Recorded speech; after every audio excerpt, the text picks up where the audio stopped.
أفر زلمي قام بخو نجي حركة سفر جي خلاص بك قمتاني وي جروبي كيا أفر استام هفلي قهرمان قال هفلي محمودة توردون أمات قال هفلي بالبرينة منجي فوري وي رشا دكي أصلا اشتاك مستر قلبي وقت بيتي قراني نتاني موتوري كيبات ديك رشا هذا كيسة جنسيوي سورية أو هي سورية مولد نظري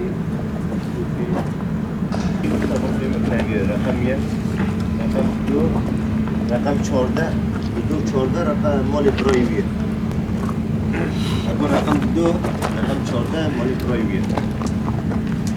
خانیوی هذا دریا در مال فرده اب دریا مالی هذا جيب الدراسة هذا مش مالي ما تفادى في الكاية هذا مبارك غير كنيس درجة ليش ده نتوجه تقريبا وصل في رقم 20 سنتيمتر وضع جبر كل شابه نيجي عربه وده مش زحمة لكن تكبير ويش كله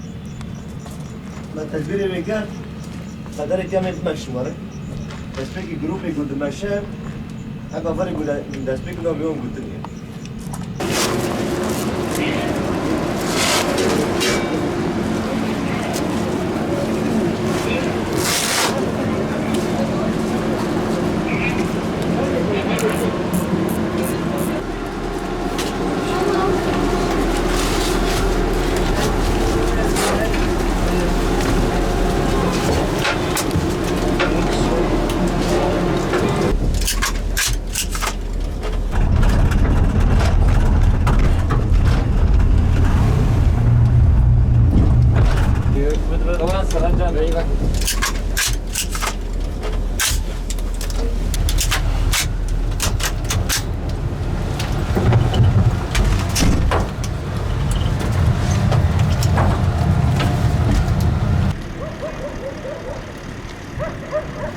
هلا راح نتوجه للهدف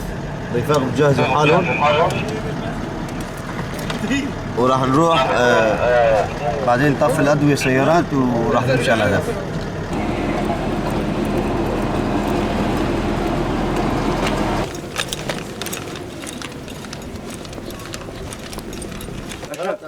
تمام بيبيني تعال عندي تعال عندي رفيق عمليات هابا تمام خلاص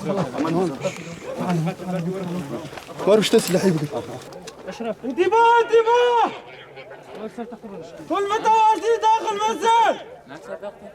وحدات وكافات الارهاب حاضره منزل بالكامل اللي على التخت شايفينك تعالوا حط ايدك ورا راسك وتقدم عند الضوء الاخضر دير دارك علينا خليك عندك لا تتحرك ارجع شوي مرتي بس الرجال ما في حاجة في أسلحة جوا ولا في أسلحة رفيق سلاح في سلاح ما في سلاح معدات متفجرات هذول ولا شيء رفيق لا ما في ولا شيء أبدا إذا في شيء تندم لا رفيق